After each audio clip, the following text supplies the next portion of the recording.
Hi friends, ಯಾರೆಲ್ಲ ನನ್ನ ಚಾನಲ್ನ ಸಬ್ಸ್ಕ್ರೈಬ್ ಮಾಡದೆ ನೋಡ್ತಾ ಇದ್ದೀರೋ ದಯವಿಟ್ಟು ಚಾನಲ್ನ ಸಬ್ಸ್ಕ್ರೈಬ್ ಮಾಡ್ಕೊಂಡು ವಿಡಿಯೋನ ಪೂರ್ತಿಯಾಗಿ ನೋಡಿ. ಇಷ್ಟ ಆದರೆ ಒಂದು ಲೈಕ್ ಮಾಡಿ ಸಪೋರ್ಟ್ ಮಾಡಿ. ಆಸೆ ಧಾರಾವಾಹಿಯ ಇವತ್ತಿನ ಸಂಚಿಕೆಯಲ್ಲಿ ಏನಾಗುತ್ತೆ ಅಂತ ನೋಡೋಣ ಬನ್ನಿ.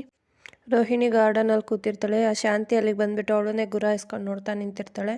ರೋಹಿಣಿ ಅದಕ್ಕೆ ಎದ್ಬಿಟ್ಟು ಅತ್ತೆ ಕೂತ್ಕೋತೀರಾ ಅಂದಾಗ ಶಾಂತಿ ಇಲ್ಲ ನಂಗೆ ಕೂತ್ಕೊಳ್ಳಲ್ಲ ಅಂತಾಳೆ. ರೋಹಿಣಿ ಓಡಾಡ್ತೀರ ಅಂದಾಗ ನಾನು ಓಡಾಡಲ್ಲ ಅಂತಾಳೆ. ಅಜೀರ್ಣ ಆಗಿದೆಯಾ, ಜೀರಿಗೆ ನೀರು ಕೊಡ್ಲಾ ಅತ್ತೆ ಅಂದಾಗ ನಾನು ಅದನ್ನು ಕುಡಿಯಲ್ಲ ಅಂತ ಶಾಂತಿ ಹೇಳ್ತಾಳೆ. ಇನ್ನೇನು ಬೇಕತ್ತೆ ಅಂತ ಕೇಳಿದಾಗ ಇನ್ನೇನು ಬೇಡ ನನಗೆ ಸತ್ಯ ಬೇಕು ಅಂತ ಕೇಳ್ತಾಳೆ. ಅದಕ್ಕೆ ರೋಹಿಣಿ ಇದ್ದಳು, ಏನು ಸತ್ಯ ಅತ್ತೆ ಅಂದಾಗ ನಿಮ್ಮ ಅಪ್ಪನ ಬಗ್ಗೆ ಸತ್ಯ ಬೇಕು ಅಂತ ಶಾಂತಿ ಹೇಳ್ತಾಳೆ. ಡೈನಿಂಗ್ ಟೇಬಲಲ್ಲೇ ಚಾರ್ಜ್ ಶೀಟ್ ಓಪನ್ ಮಾಡಿಬಿಡ್ತಿದ್ದೆ ಗುಂಗ್ರಿ, ಆದರೆ ನಾನು ನಿನ್ನ ಆಸೆ ಪಟ್ಟು ಸೊಸೆ ಮಾಡ್ಕೊಂಡಿದ್ದೀನಿ.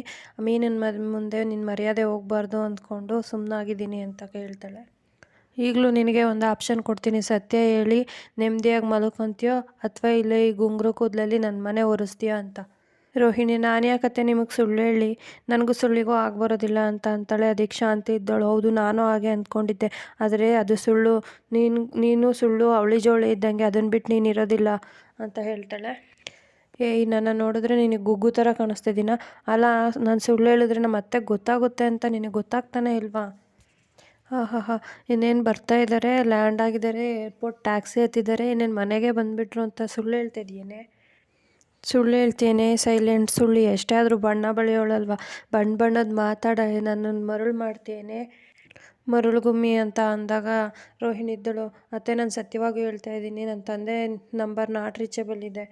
ಫ್ಲೈಟ್ ಹತ್ತೋಕೆ ಮುಂಚೆ ನಾನು ಅವ್ರ ಹತ್ರ ಮಾತಾಡಿದ್ದೀನಿ, ಅವ್ರ ನಂಬರ್ ಯಾಕೆ ನಾಟ್ ರೀಚೇಬಲ್ ಬರ್ತಿದೆ ಅಂತ ನನಗೆ ಗೊತ್ತಾಗ್ತಿಲ್ಲ ಅತ್ತೆ. ಶಾಂತಿ, ನಿಮ್ಮಪ್ಪ ಇದ್ದಾರೆ ಅಂತ ಭ್ರಮೆನಲ್ಲಿ ಏನಾದ್ರು ಮಾತಾಡ್ತಿದ್ಯಾ? ಅಸ್ಲಿಗೆ ಅವ್ರು ಇದ್ದಾರಾ ಅಥವಾ ಹೊಗೆ ಏನಾದರೂ ಹಾಕಿಸ್ಕೊಂಡಿದ್ದಾರಾ ಅಂತ ಕೇಳ್ತಾಳೆ. ರೋಹಿಣಿ, ಯಾಕತ್ತೆ ನಂಗೆ ಆಗಾಗ ಈ ರೀತಿ ಚಿತ್ರಹಿಂಸೆ ಕೊಡ್ತಾ ಇದ್ದೀರಾ? ನಾನು ನಿಜವಾಗ್ಲೂ ಅಪ್ಪನ ಹತ್ರ ಮಾತಾಡಿದೆ, ಅವ್ರು ಬರ್ತೀನಿ ಅಂತ ಹೇಳಿದ್ರು, ಆದರೆ ಯಾಕೆ ಬಂದಿಲ್ಲ ಅಂತ ನನಗೆ ಗೊತ್ತಿಲ್ಲ. ಅಪ್ಪ ನನ್ನವರಾದರೂ ಚಿಕ್ಕಮ್ಮ ನನ್ನವಳು ಅಲ್ವಲ್ಲ. ಚಿಕ್ಕಮ್ಮ ಏನು ಹೇಳಿದಳೋ ಏನೋ ನಮ್ಮ ಅಪ್ಪಂಗೆ, ಯಾಕೆ ಬರಲಿಲ್ಲ ಅಂತ ನನಗೆ ಸತ್ಯವಾಗ್ಲೂ ಗೊತ್ತಿಲ್ಲ ಅತ್ತೆ. ಶಾಂತಿ, ಇದನ್ನೆಲ್ಲ ಕೇಳ್ಕೊಂಡು ಕೂತ್ಕೊಳ್ಳೋದಕ್ಕೆ ನಾನು ರೆಡಿ ಇಲ್ಲ.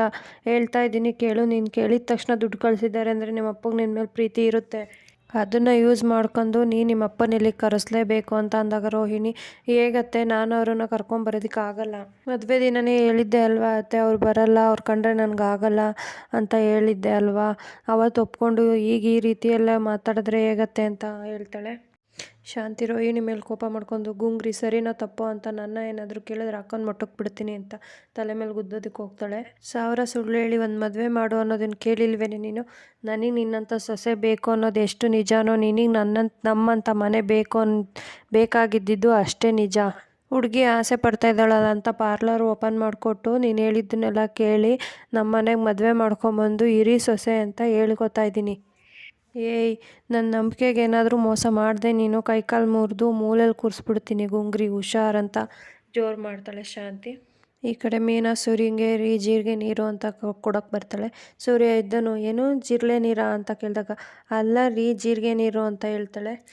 ಸೂರ್ಯ ಅದಕ್ಕೆ ನನಗದು ಬೇಡ ಅಂತ ಅಂದಾಗ ಮೀನಾ ಯಾಕೆ ಅಂದಾಗ, ಕಳ್ಳುಗಳು ಕನ್ಫ್ಯೂಸ್ ಆಗೋಗ್ಬಿಡ್ತವೆ ಕಣೆ, ಯಾವ ಬಡ್ಡಿ ಮಗನೇ ಏನೋ ಬಂದಿರೋದು ನಿನಗೆ ಅಂತ.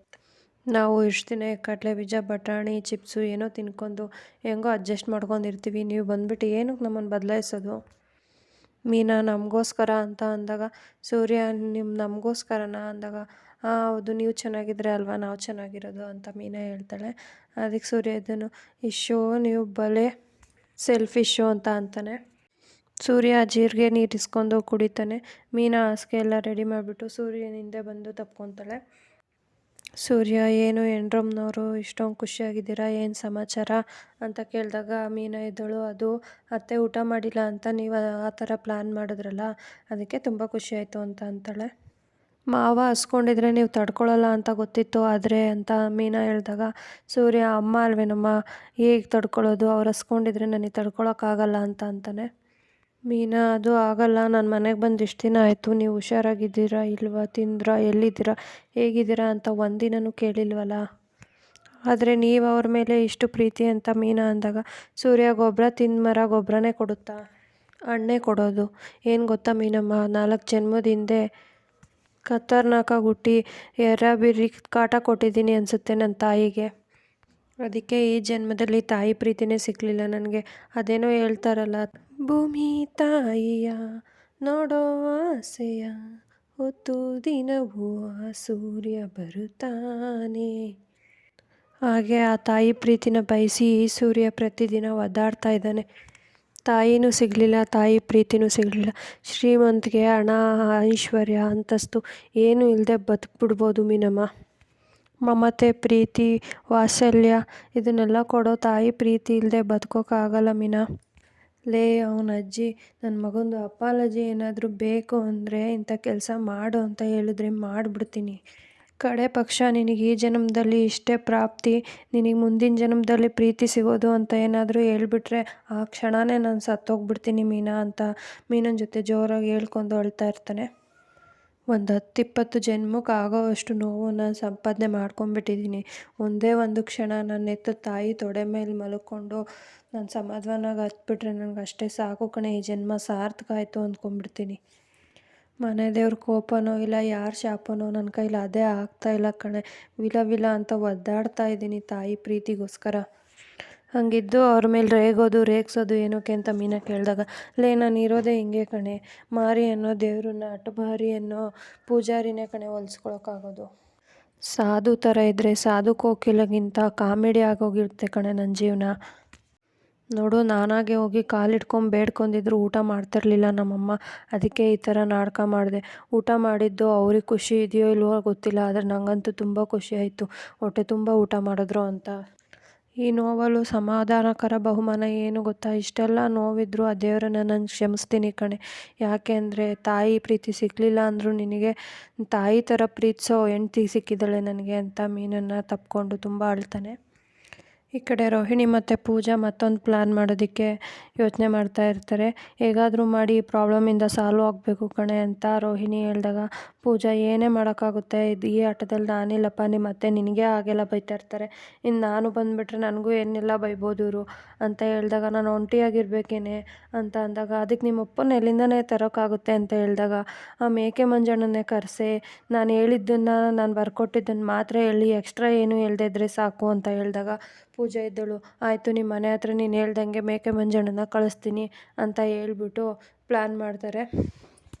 ಈ ಕಡೆ ಮೇಕೆ ಮಂಜಣ್ಣ ರೋಹಿಣಿ ಮನೆ ಬಾಗಿಲಿಗೆ ಬಂದು ನಿಂತ್ಬಿಟ್ಟು ಪರಕಾಯ ಪ್ರವೇಶನೋ ಇಲ್ಲ ಪೊರಕೆ ಪೂಜೆನೋ ಯೋಚನೆ ಮಾಡೋ ದಿನಕ್ಕೆ ದಿನ ಅಂತ ಅವನಿಗವನೇ ಹೇಳ್ಕೊಂಬಿಟ್ಟು, ಫ್ಲಾಪ್ ಆದರೂ ಇನ್ನೊಂದು ಚಾನ್ಸ್ ಕೊಟ್ಟಿದ್ದಾರೆ, ಈ ಸರಿ ಮಾಡೋ ಪರ್ಫಾರ್ಮೆನ್ಸು ಉಪ್ಪಿ ಸಿನಿಮಾದಲ್ಲಿ ಚಾನ್ಸ್ ಸಿಕ್ಬಿಡ್ಬೇಕು, ಆ ಥರ ಪರ್ಫಾರ್ಮೆನ್ಸ್ ಮಾಡಬೇಕು ಅಂತ ಹೇಳ್ತಾನೆ. ರೋಹಿಣಿ ಅಂತ ಕೂಕೊಂಡು ಒಳಗಡೆ ಬರ್ತಾನೆ. ಅಷ್ಟೊತ್ತಿಗೆ ಶಾಂತಿ ಬಂದುಬಿಟ್ಟು, ಬೀಗ್ರೆ ನೀವಾ ಅಂತ ಕರೆದಾಗ, ರೀ ರೋಹಿಣಿ, ಮನೋಜ್ ಎಲ್ಲರೂ ಬನ್ನಿ, ಬೀಗರು ಬಂದಿದ್ದಾರೆ ಅಂತ ಕರೀತಾಳೆ. ಅಷ್ಟೊತ್ತಿಗೆ ರಂಗನಾಥು ದೊಣ್ಣೆ ತಗೊಂಡು ಓಡಿ ಬರ್ತಾನೆ. ಮಂಜಣ್ಣ ಇದ್ದವರು, ಅದೇನಕ್ಕದು ಕೋಲು ಅಂತಂದಾಗ, ಅದು ಬೀಗರು ಅಂತ ಕೇಳಿಸ್ಲಿಲ್ಲ ನನಗೆ, ಬೀಗ ಹೊಡ್ಕೊಂಡು ಒಳಗೆ ಬಂದುಬಿಟ್ರು ಅಂತ ಕೇಳಿಸ್ತು, ಮಿಸ್ ಆಗಿಬಿಡ್ತು ಅಂತ ರಂಗನಾಥ್ ಹೇಳ್ತಾರೆ. ಶಾಂತಿ ಮನೋಜ ರೋಹಿಣಿ ಅಂತ ನಿಧಾನಕ್ಕೆ ಕರೆದಾಗ ರಂಗನಾಥ್ ಇದ್ದಾರೆ, ಮನೋಜ ರೋಹಿಣಿ ಅಂತ ಜೋರು ಮಾಡಿ ಕರೀತಾನೆ. ಅವರಿಬ್ಬರು ಬರ್ತಾರೆ. ರೋಹಿಣಿ ಬಂದವಳು, ನಾನು ಯಾವಾಗ ಬರೋದಕ್ಕೆ ಹೇಳಿದ್ದು, ನೀವು ಯಾವಾಗ ಬಂದಿದ್ದೀರಾ, ನೀವು ವಾಪಸ್ ಹೋಗಿ ಅಂತ ಅಂದಾಗ ಶಾಂತಿದ್ದಳು, ಅಯ್ಯೋ ಹಾಗೆಲ್ಲ ಮಾಡೋದಕ್ಕಾಗುತ್ತೆ ನಮ್ಮ ಬೀಗರು ಕಣಮ್ಮ ಬೀಗರು ಅಂತ ಹೇಳ್ಬಿಟ್ಟು ಒಳಗಡೆ ಕರ್ಕೊಂಡು ಹೋಗ್ತಾರೆ ಅವನನ್ನೆಲ್ಲರೂ ಸೇರಿಕೊಂಡು. ಆಗ ಸೂರ್ಯ ಮತ್ತು ಮೀನಮ್ಮ ಕೂಡ ಹೊರಗಡೆ ಬಂದುಬಿಟ್ಟು, ದಿನಕ್ಕೆ ದಿನ ಅಂತ ಅಂದಾಗ ಏನು ಮಾತಾಡ್ದಂಗೆ ಸುಮ್ಮನೆ ಇರ್ತಾರೆ. ಅಷ್ಟೊತ್ತಿಗೆ ಅಪ್ಪ ಯಾಕೆ ಬರಲಿಲ್ಲ, ಅಪ್ಪಂಗೆ ಏನಾದರೂ ಸಮಸ್ಯೆ ಆಯಿತಾ ಅಂತ ರೋಹಿಣಿ ಕೇಳ್ತಾಳೆ. ಅದಕ್ಕೆ ಮಂಜಣ್ಣ ಇದ್ದರು, 5 kg ಚಿನ್ನ ತಗೊಂಡು ಹೊರಟಿದ್ರಮ್ಮ, ಆದರೆ ಫ್ಲೈಟ್ ಹತ್ತಿ ಇಲ್ಲಿಗೆ ಬರಬೇಕಿದ್ರೆ ಪೊಲೀಸವರು ಅರೆಸ್ಟ್ ಮಾಡಿದ್ದಾರೆ ನಿಮ್ಮಪ್ಪನ ಅಂತ ಅಂದಾಗ, ಹೌದಾ ಅಂತ ಹೇಳ್ತಾಳೆ ರೋಹಿಣಿ.